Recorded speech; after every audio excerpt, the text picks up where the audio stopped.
Merhaba değerli dinleyicilerim. Bugünkü korku hikayeleri serisinde yine dinlerken merak ve şaşkınlık uyandıran ürkütücü iki korku hikayesini sizler için anlatacağım. İyi dinlemeler. Birinci hikayemiz Toprak, Büyü ve Cinler. Birkaç sene önce bir genç kız yatağının arkasına bir kağıt ve içinde bir miktar toprak buldu. Büyü olduğundan şüphelendikleri için bir hocaya danıştılar ama artık çok geçti. Merhaba, 17 yaşındayım. Şu anda lise 3 öğrencisiyim. 6. sınıfa gidiyordum. Dedem ve babaannem bize gelmişlerdi. Güzelce yemeğimizi yedik. Sohbet muhabbet filan. Sabah oldu. Okula gitmiştim. Eve geldiğimde dedemle babaannemin uyuduğunu gördüm. Odama geçtim. Kullanmadığım bir çantam vardı. Yatağımın arkasında duruyordu. Onu alacaktım. İçini açtığımda içinde bir kağıt buldum. Kağıdı açıp baktığımda içinde toprak vardı. Ne olduğunu anlamamıştım. Onun orada ne işi vardı? Akşam oldu. Annemler işten gelmişti. Direkt onlara gösterdim. Büyü olduğundan şüphelendiler. Babaannem bir hocaya gösterin. Ona yapacağını bilir dedi. Halamı aradık. Halamın çok yakın bir hoca arkadaşı vardı. Ona sormuş. O da toprağı alıp bir ağacın dibine dökün demiş. Dua okuyarak. Biz de bunu yapmıştık. Fakat her şey ondan sonra başladı. Abim o sıralar 17 yaşındaydı. Lise 3'e gidiyordu. Dersleri gayet iyiydi. Düzgün, efendi bir çocuktu. Fakat o toprak olayından sonra abim tamamen farklı bir insan olmuştu. Okuldan kaçıyordu. Sigaraya, içkiye, maddeye filan başlamıştı. Saygı desen sıfırdı. Annemler doğal olarak bayağı bir üzülmüştü. Ne olduğunu anlamadık. İyi olan durumumuz gitgide kötüye gidiyordu. Maddi yönden çöküş yaşıyorduk resmen.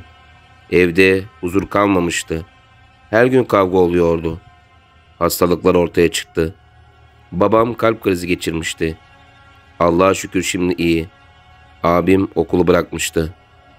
Çok kötü bir zamandaydık. Bana olanlardan bahsedeyim. O sıralar küçüğüm tabii. Psikolojim alt üst olmuştu. Bir gece uyurken sesler duyup uyandım. Ardından ezan okunmuştu. Her gece aynı saatte uyanmaya başlamıştım. Bu 15 gün kadar sürmüştü. Bir gün televizyon izlerken önümden bir şeyin geçtiğini hissettim. Koştum. Dedemlerin yanına ve hemen olayı anlattım. Korkma kızım, bir şey olmaz dediler. Olayı kapattılar. Birkaç ay sonra babaannem ve dedem vefat etmişti. Birkaç sene hiçbir olay olmadı. Ta ki abime olan o şeye kadar. Abim bir gece uyurken içeri küçük adamların gelip onu gülüp gittiğini görmüş. Ama takılmamış hiç. Yatmış uyumuş. Gözünü açmış. Gördüğü manzara karşısında şok olmuş. Korkunç bir insan mı desem, o bile ne ya da kim olduğunu bilmiyor, neyse dil çıkarmış. 2 kulak yapıp kaybolmuş. Abim o günden sonra hep kabuslar görüyordu. Ben de bayağı bir etkilenmiştim. Abimle aynı ortamda bulunmaktan da korkuyordum. Neyse, bir gece yarı uyanık gibiydim. Tam hatırlayamıyorum. Duvara dönük yatıyordum. Karşımda Yasemin'i, yani halamın kızını gördüm. Dişlerini sıkmıştı. Sinirli bir şekilde bana bakıyordu ve kollarımı tutup çekti. Hareket edememiştim. Kas katı kesilmiştim. Ellerini sırtıma soktu ve çizdi. Onun acısına yataktan sıçradım. Ağlıyordum. Annemin yanına gittim ve yattım. Dualar okudu bana. Sabah sırtımı gösterdiğimde gerçekten çizik izi vardı. Şok olmuştu adeta. Abimin olayı bitmişti artık. Her şey bana oluyordu. O sıralarda gördüğüm rüyayı da anlatmak istiyorum şimdi. Rüyamda yataktan kalktığımı, salona doğru gittiğimi gördüm. Annem televizyon izliyordu. Yanına gittim ve bana sarıldı. Geri çekildiğimde annemin yüzü tamamen değişmişti. İğrenç bir hal almıştı ve bana "Seni asla bırakmayacağım" dedi. Çığlık atarak uyanmıştım. Yaşadıklarım hayatımı mahvetmişti. Yeter diyordum artık. Babam en sonunda hocaya götürelim siz dedi ama ben istemiyordum. Çok isteksizdim. Hep bahane buluyordum. Onlar da artık ısrar etmekten bıkmıştı. Birkaç ay sonra taşınmaya karar verdik. Birkaç hafta geçti. Gece yine uyurken sallantıyla uyanmıştım. Abimle aynı odada kalıyordum korkudan. Abim de yatakta dizi izliyordu. Uyandım ama yatağım nasıl sallanıyor? Öyle böyle değil. Abi, abi deprem mi oluyor diye bağırdım. Hayır, ne depremi? Rüya görmüşsündür dedi. Yatağım sallanıyor diye bağırdım. Bakmıştı. Gerçekten sallanıyordu. Sadece benim yatağım. Birden fırladık yerimizden. Ağlamaya başladım. Abim sakinleştirmişti. Abimin yatağında ikimiz uyumaya başladık. Ve yine bir olay oldu. Yarı uyanıktım. Kapıyı annem açtı. Ne oldu dedi. Ben cevap veremedim. Hareket edemedim. Yatağın arkasına geçip parmaklarını çıtlatıyordu. Ne oldu ya dedi. Cevap veremedim. İçimden dua okudum. Tam arkama geçmişti. Belime dokundu. Çığlık atarak kalkmıştım. Belime nasıl dokunduysa belim kıpkırmızı olmuştu. Abime anlattım olayı. Annemle babam geldiler. Aynı şeyi abim de görmüş. Ona da aynısı olmuş. Onun da beli kızarmıştı. O kızarıklık bir hafta geçmedi. Babam artık bu iş çığırından çıktı dedi ve hocaya gitti. Hoca bana muska göndermiş. Takarken hiçbir olay olmamıştı. Bir gün duş alırken mecbur çıkarmak zorunda kalmıştım. Banyonun kapısının önünden biri geçti. Göz yanılmasıdır diye düşündüm. Ama yine de korkmuştum. Alelacele işimi bitirip çıktım duştan. Su almak için mutfağa gittim. Yere çatal düştü. Onu almak için eğildim. Ama eğilmez olaydım. 2 tane bacak gördüm. O an şoka girmiştim. Bayılmak üzereydim. Çığlık atmamla yere yığılmam bir olmuştu. Uyandığımda olayı anlattım. O günden sonra muskayı hiç çıkarmadım. Aradan birkaç gün geçti. Dışarı çıkacaktım. Muskayı takmayı unutmuşum. Aynanın karşısında saçımı yapıyordum. Gözüme yan taraftaki duvar çarptı. Küçük küçük parlayan ışıklar gördüm. Ve hepsi birden üstüme doğru geldi. Birden geri çekildim. Dua okudum. Hemen muskayı takmıştım. Kendimi dışarı attım. Çok korkmuştum. Onlar da neydi öyle diye düşünüp durdum. Ancak sonraki birkaç ay çok rahattım. Hiçbir şey olmamıştı. Ta ki o güne kadar. O gün başıma gelen bugüne kadar olanların en kötüsüydü. Okuldan gelmiştim. Çok yorgun hissediyordum kendimi. Yemek yedim ve uyumaya karar verdim. Yarı uyanıktım yine ve yatağa birinin oturduğunu hissettim. Yine kımıldayamıyordum. Sonra kapının yan tarafında annemi gördüm. Annem bana gülüp "Yine ben" dedi. İçimden "Annem olamaz ama bu kim?" dedim. Kapıya doğru gitti. Bana "Gel, gel" dedi. Eliyle de işaret yapıyordu. "Allah'ım sen bana yardım et" dedim. Birden yataktan kalktım ve direkt ışığı açtım. Ardından akşam ezanı okunmaya başladı. O günü hiç unutmayacaktım. O gece de annem benimle yat dedi. Babamı salona gönderdik. Uyurken bana birisi "Kalk hadi, gel" dedi. "Okula geç kalacaksın" diyordu. Annem sandım. Telefonuma baktım. Dedim saat daha erken. "Hayır, kalkacaksın. Seni istiyorum" dedi. Ki o zaman ne olduğunu anlamıştım. Anneme baktım. Yanımda uyuyordu. Hemen annemi uyandırdım. O gece ikimiz de uyuyamadık. Sabah oldu. Okula zor gitmiştim. Bu yaşadığım son olaydı. Bazen arada bir televizyon kendi kendine açılıp kapanıyor. Telefonumun yeri değişiyor. Ama bunlar küçük şeylerdi. Umarım bir daha yaşamam bu tür olayları. Bunların sebebi o toprak mıydı hala bilmiyoruz. Hala da hocaya gitmedim. Allah kimsenin başına böyle şeyler vermesin. İkinci hikayemiz Cin Tahtası. İyi dinlemeler. Benim adım Tarık. Size başımdan geçen cin olayını anlatacağım. Yıllar geçmesine rağmen dünkü gibi hatırlıyorum. Doğum günümdü. Arkadaşlarımla toplanmış farklı bir şey yapmak istiyorduk. Düşündük ne yapalım diye. Sonunda cin çağırmaya karar verdik. Bunun hayatımızın hatası olduğunu bilmeden. Aslında o güne kadar cinlerin varlığına inanan birisi değildim. O yüzden de arkadaşlarımın bu teklifini hiç düşünmeden kabul ettim. O korkunç varlık aklıma geldikçe tüylerim diken diken oluyor. Neyse, sözü uzatmadan olaya geçiyorum.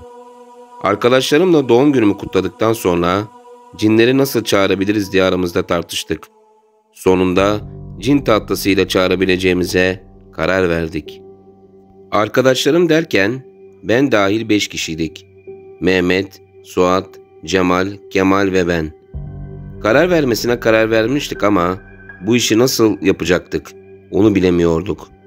Cin tahtasının nasıl kullanılacağını öğrenmek için internette araştırma yaptık ve sonunda nasıl kullanılacağını öğrendik. Yalnız bir sorun daha vardı. O da cin tahtası elimizde olmamasıydı. O sorunu da resim konusunda deha olan Cemal halletti. Cemal, internette gördüğü tahtın aynısını kağıda çizdi. Daha sonra da tahta ayarladı. Bu işlem bittikten sonra tek kalan birkaç tane mumdu. Onu da ben hallettim. Bu arada kötü bir şeyler olacakmış gibi hissediyordum ama bunun neden kaynaklandığını bilmiyordum. İçimdeki kötü duyguları bastıra bastıra gece olmasını bekledik. Gece olunca tüm lambaları söndürdük. Ardından yanımıza getirdiğimiz mumları yaktık. Arkadaşlarımdan biri cin çağıracak, biz de ona eşlik edecektik. Bunun için ellerimizi birbirlerinin üstüne koyduk. Bu işlem de bittikten sonra Kemal 3 defa bağıra bağıra "Ey cin, buradaysan eğer evet de" dedi. 3 defa söylemesine rağmen cin tahtasında herhangi bir oynama olmadı. O tahtada herhangi bir kımıldama olmayınca Kemal'e kızarak "Sen bu işi beceremeyeceksin" dedim ve arkadaşımın sözlerinin aynısını tekrarladım. Bunları der demez ensemde soğukluk hissettim. Bu soğukluğu hepimiz hissetmiş olmalıyız ki korku içerisine birbirimize baktık. Korku içerisine birbirimize bakarken cin tahtası hareket etmeye başladı ve ben buradayım dercesine harflerin üzerinde gezindi. Cin tahtası kendi kendine yazıların üzerinde gezerken o sırada mumların ışığı öyle yükselip alçalıyordu ki böyle bir durum görülmemiş gibiydi. Eğlenmek için yaptığımız bu iş artık korkuya dönüşmüştü. Bitirmek istiyorduk fakat bitiremiyorduk bir türlü. Çünkü ellerimiz adeta birbirlerine çakılmış gibiydi. Ellerimizi çekmek istememize rağmen cin tahtası bizimle konuşuyormuş gibi harflerin üzerinde geziniyordu. Ellerimizi ancak tahtanın harfler üzerinde gezinmesi bitince çekebildik. O andan itibaren hayatımız boyunca unutamadığımız hadiseler meydana gelmeye başladı. Öyle ki olaylar şöyle gelişti. İlk önce odanın içinde bulunan her şey görünmez bir güç tarafından havaya kaldırıldı. Ardından havada bulunan her şey birden yere düştü ve mumlar aniden sönmüştü. Biz daha odanın içinde olanların şokunu atlatamadan ağlayan bebek sesiyle karışık kahkaha sesleri duyuldu. Bütün bunlar olurken korkuyla birbirimize sarılmıştık. Öyle ki korkudan neredeyse ödümüz patlayacaktı. Kahkaha sesleri kesildikten sonra binlerce karanlık silüet duvarlardan çıkıp etrafımızda dönüp durdu. Ardından hayatımız boyunca unutamayacağımız o korkunç varlık ortaya çıktı. O varlığı nasıl tarif edeyim bilemiyorum. O çok uzun boyluydu. Bir dudağı yerde, bir dudağı gökte gibiydi. Göz çukurları beyaz yerine kıpkırmızıydı ve ateş saçıyor gibiydi. Kollarının biri yere değecek kadar uzun, diğeri kısaydı. Yüzünün bir yanı yanık ve sakalsız, diğer yanı sakallı ve buruş buruştu. Ayakları tersti ve vücudunun çeşitli yerlerinden kurtçuklar bir görünüp bir kayboluyorlardı. O korkunç varlık ortaya çıktıktan sonra bize "Ey çamurun dölleri, beni hangi cesaretle 100 yıllık uykumdan uyandırmaya cüret ettiniz?" dedi ve onu ilk çağıran Kemal'i tuttuğu gibi duvara fırlattı. Biz daha arkadaşımızın şokunu atlatamadan o varlık süzülerek üzerimize geldi ve tek eliyle hepimizi tutup havaya kaldırdı. Biz havada korkudan ağlaşırken o varlık ağzını açtı ve Cemal'in sağ kolunu ısırarak kopardı. O arkadaş yerde debelenip can çekişirken varlık öyle bir kahkaha attı ki sanki yer gök inlemişti. Artık 3 kişi kalmıştık ve o varlıktan nasıl kurtulabileceğimizi düşünürken babaannemin yıllar evvel öğrettiği fakat şimdiye kadar okumadığım dua aklıma geldi. Ama aradan yıllar geçtiği için unutmuştum. Duayı hatırlamak için kendimi zorlamama rağmen bir türlü aklıma gelmiyordu. İki arkadaşımızın ölümünü gözlerimizle görmüştük ve sıra ne zaman bize gelecek diye bekliyorduk. O varlık tekrar ağzını açıp sivri dişlerini bize gösterdi. Ayrıca nefesi öyle kötü kokuyordu ki dünyadaki tüm kokuları toplasan onun nefes kokusu yanında hiç kalırdı. Nefes kokusunu ciğerlerimize çekmemek için kafamızı yana çevirdiğimiz anda odanın lambası yandı ve o varlık ortadan kayboldu. O varlık ortadan kaybolduktan sonra biz kendimizden geçmiş bir şekilde yere yığıldık. Kendimize geldiğimizde babam başımızdaydı ve neler oluyor dercesine yüzümüze bakıyordu. Ayrıca odada hiçbir şey olmamış gibi yerli yerindeydi ve öldü zannettiğimiz Cemal ve Kemal sapasağlam ayaktaydı. Üçümüz saf saf onların yüzüne bakarken o varlığı ilk çağıran Kemal bizim iyice korkmamıza sebep olacak sözü söyledi. O bize "Üçünüz hep beraber cin çağıralım" dediğinizde biz karşı çıktık. Hatta biz karşı çıktığımızdan dolayı bizi korkaklıkla itham ettiniz. Bundan dolayı biz de size darıldık ve odayı terk ettik dedikten sonra bize "Öyle görünüyor ki dediğinizi yapmışsınız" dedi kızgın bir ifadeyle. Ben saf saf onların yüzüne bakarken o varlığı gören Mehmet sözü atılarak "Ama nasıl olur?" dedi şaşkınlıkla. Ardından sözünü şöyle tamamladı. "Siz bizimleydiniz ve öldüğünüzü gözlerimizle gördük" dedi. Bizimle beraber olan Suat Kemal'e "Sen ne diyorsun? Cin çağıralım diyen sen değil miydin? Hatta cin tahtasının çizimlerini yapan sendin ve o varlığı ilk çağıran da sendin" dedi kızgınlıkla. Onun sözlerinden sonra da Kemal "Hayır, ben ne o tahtayı çizdim ne de sizinle cin çağırma seansına katıldım" dedi. Bunu derken Cemal de onu tasdik ediyordu. Onun sözlerinden sonra cin çağırdığımız masaya baktım ve o da ne? Ortada ne cin tahtası vardı ne de onun çizimleri vardı. Sanki her şey bir anda yok olmuş gibiydi. Asıl kabus günlerimiz arkadaşımızın o sözlerinden sonra başladı. O günden sonra ben dahil Mehmet ve Suat ne yediklerimizden ne de uykularımızdan lezzet alabiliyorduk. Yemek yerken yediklerimizden sürekli kurt çıkıyordu. Geceleri rüyalarımızda en sevdiğimiz insanlar suretinde görünüyor, bizi farklı farklı yerlere götürüyorlardı. Uyandığımızda ise kendimizi o yerlerde buluyorduk. O varlık rüyalarında sürekli bizi öldüreceğini söylüyordu. Hatta mezarlarımızı bile gösteriyordu. Bu musallat cin çağırma yüzünden mi başımıza gelmişti? Yoksa başka bir şeyden mi? Kafamızdaki bu soruların cevabını bir türlü çözemiyorduk. Bu yüzden de neredeyse aklımızı yitirmek üzereydik.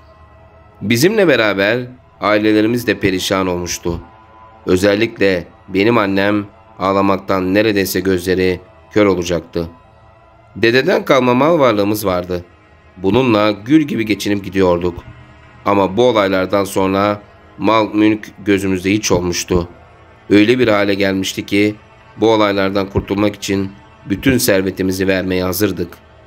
Araştırmalarımız sonucunda bir medyum bulmuştuk. Ama o da çok para istiyordu. Biz de mecburen kabul ettik. Neyse, sözü fazla uzatmadan medyuma gidişimizi anlatayım. Medyuma gittikten sonra medyum gözlerimizin içine öyle baktı ki sanki bizi yiyecekmiş gibi hissettik. O medyum gözlerimizin içine baktıktan sonra ailelerimize dönerek "Bu çocuklarda kuvvetli nazar var" dedi ve elindeki çubukla üzerimize vurmaya başladı. Ardından nefesiyle bize üfürdü. İşlemi bittikten sonra bize "Geçmiş olsun, kurtuldunuz" dedi ve istenilen parayı aldıktan sonra bir de üçümüze muska yazdı ve ne olursa olsun çıkarmamamızı söyledi. Ardından da bizi yolcu etti. Biz oradan kurtulmanın verdiği sevinçle evlerimize dönerken asıl belanın içine düştüğümüzün farkında değildik.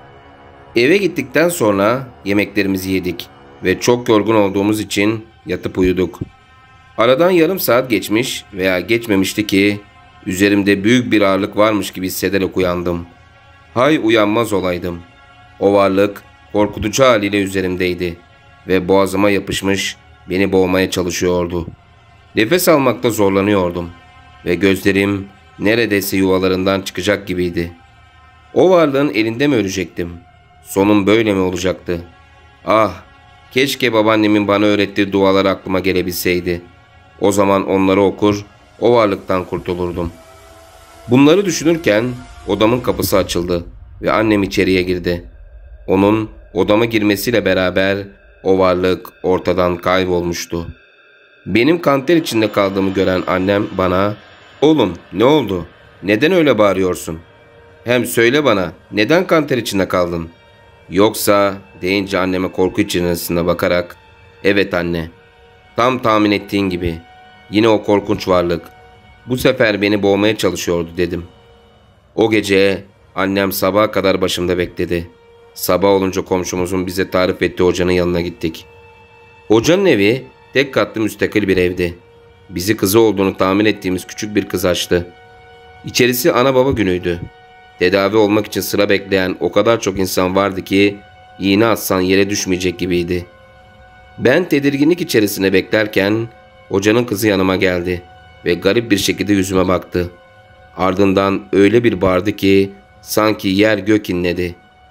Ben daha ne olduğunu anlayamadan o kız gözlerimin içine bakarak "Çabuk kaybol buradan. Senin buraya girme iznin yok," dedi ve yüzüme tokat attı. Onun öyle davranması karşısında öyle mahcup oldum ki yerin dibine girdim sandım. Kızın davranışı karşısında annem kızarak "İstenmediğimiz yerde durmayız," dedi ve kolumdan tutup beni çekiştirerek dışarıya çıkardı. Dışarıya çıktıktan sonra annem bağıra bağıra "Buraya gelmemiz zaten kabahat," dedi ve adımını atıp oradan uzaklaşacağımız sıra hocanın kızı arkamızdan koşarak bize yetişti. Ardından bize "Babam sizi bekliyor," dedi nefes nefese kalmış bir şekilde. Annem kıza itiraz edecek olacaktı ki kız annemi susturarak "Oğlunuzun iyileşmesini istiyorsanız itiraz etmeyin ve babamın yanına gidin," dedi ve geldiği gibi koşarak geri döndü. Kız gittikten sonra annemle geri döndük. O sırada hoca bizi kapıda bekliyordu. Hoca 55 yaşlarında, ya vardı ya yoktu. Ne kısa ne uzun boyluydu. Hafif ağarmış sakalı vardı. Saçları ise yok denecek kadar azdı. Hocanın yüzünden nur akıyordu sanki. O kadar güleç biriydi ki o güleç yüzüyle herkesi etkisi altına alıyordu. Hoca bizi içeri aldıktan sonra başımdan geçen her şeyi anlattım. Hoca beni dinledikten sonra "Evladım, öncelikle geçmiş olsun. Anlattığına bakılırsa sadece sen değil diğer arkadaşların da musallata uğramış. O yüzden diğer arkadaşların da buraya gelmesi gerekiyor. Ancak o zaman sizi bu durumdan kurtarabilirim," dedi güleç bir yüzle. Hoca öyle söyleyince oradan çıkarak eve geri döndük.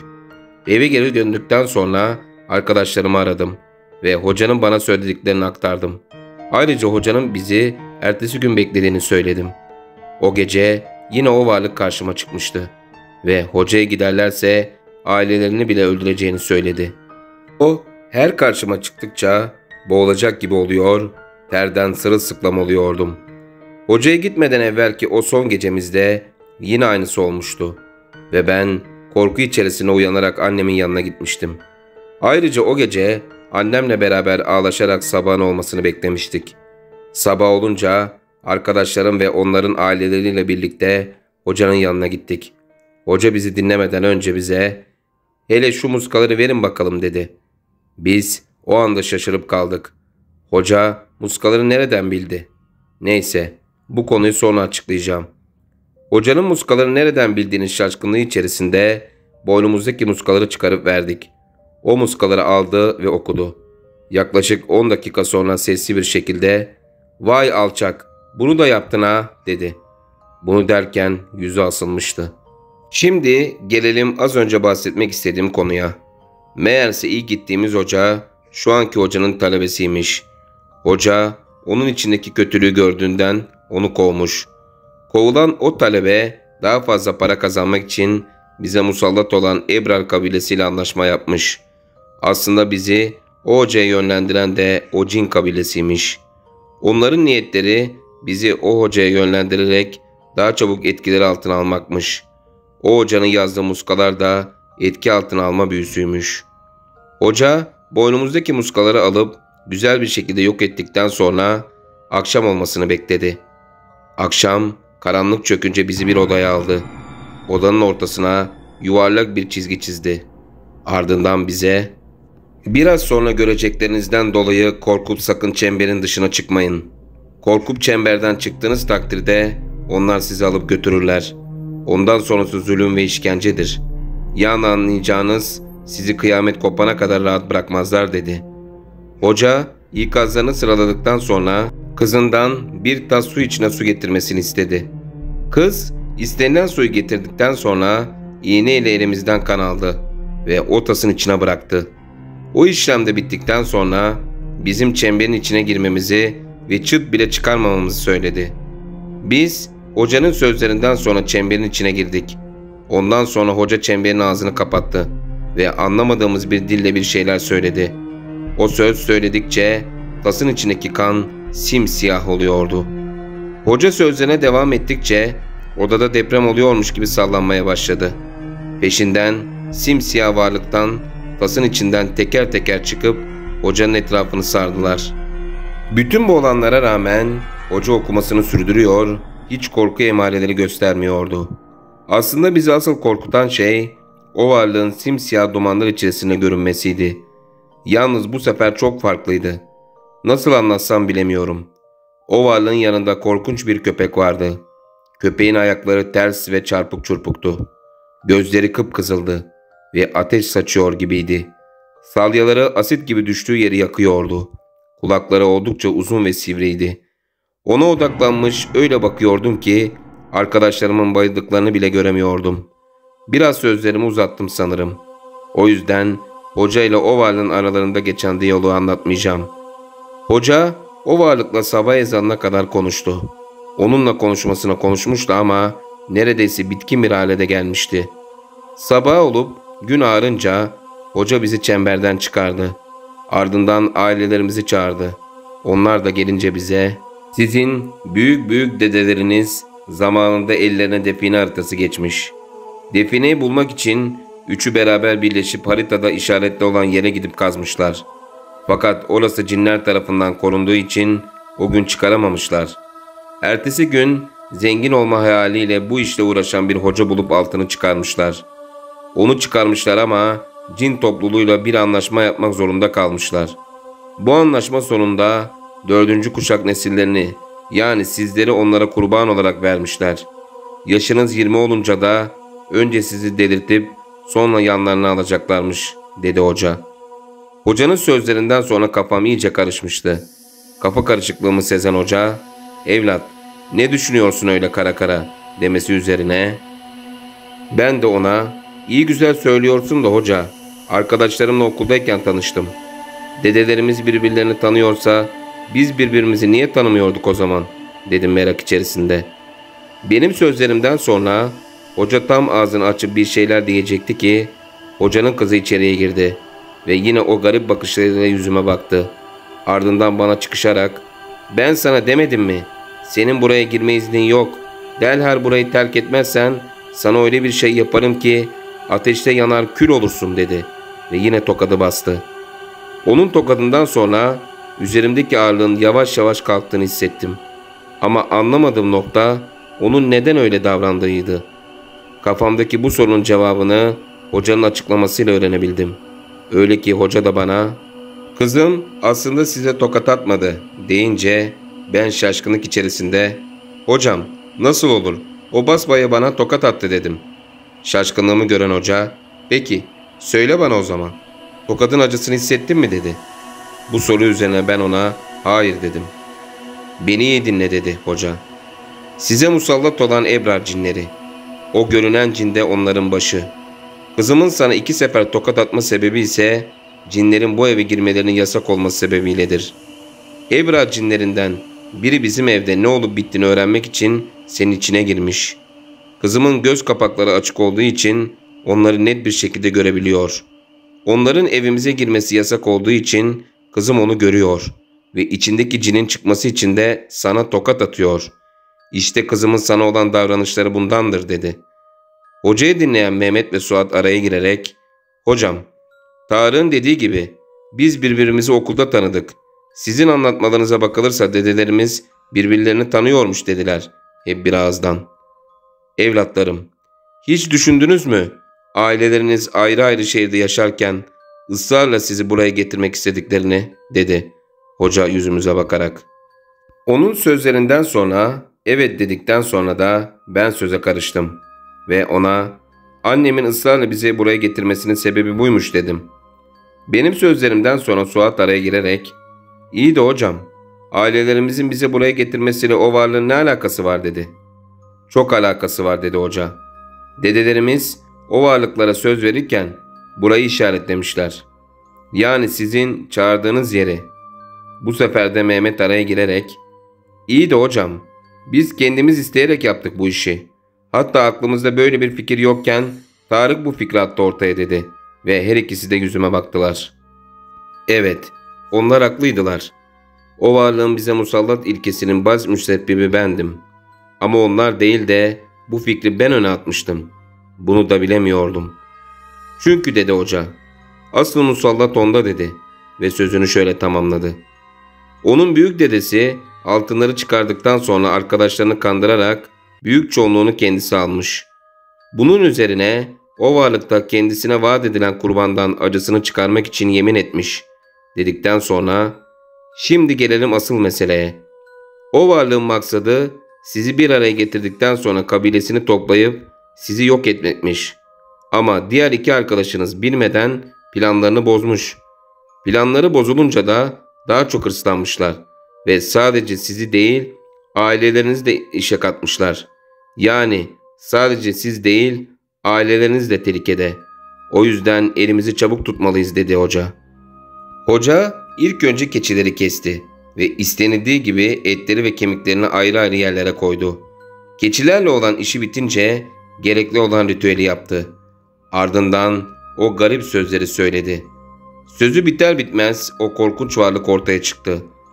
O korkunç varlık ortaya çıktıktan sonra da hoca ona biz istenileni yaptık ve altınları getirdik. Şayet anlaşmaya uymaz, bu çocuklarla uğraşırsan bilmiş ol ki kabilenin bazı üyeleri gibi seni yakar kül ederim dedi. Tehditvari konuşarak. Korkunç varlık hocanın sözlerinden sonra tamam der gibi başını salladı. Ardından geldiği gibi ortadan kayboldu. O kaybolurken altınlar da onunla birlikte kaybolmuştu. Korkunç varlık kaybolduktan sonra hoca bize dönerek evlatlarım, onlar alacaklarını aldılar. Bundan sonra sizi rahatsız edemezler. Yalnız yine de dikkatli olmalısınız. Onların sizi rahatsız etmemeleri için her birinize birer muska yazacağım. Bu muskaları banyo hariç hiçbir zaman çıkarmayın dedi ve her birimize muska yazdı. O günden bu yana bir daha musallata uğramadık.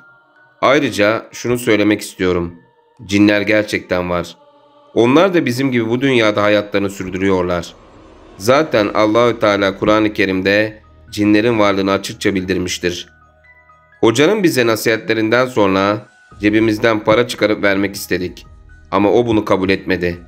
Ayrıca bize bunu Allah-u Teala'nın rızası için yaptığını, o yüzden de kabul edemeyeceğini söyledi.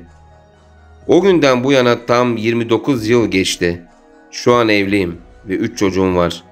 Ailemle beraber mutlu bir hayatım var ve elimden geldiği kadar dinimi yaşamaya çalışıyorum.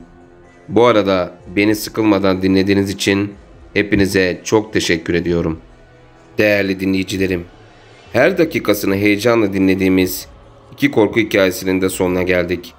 Hikayeler hakkındaki düşüncelerinizi yorumlara yazmayı unutmayın. Hikayeleri anlatırken sürçülisan ettiysem affola. Bir başka hikayede görüşmek üzere. Allah'a emanet olun.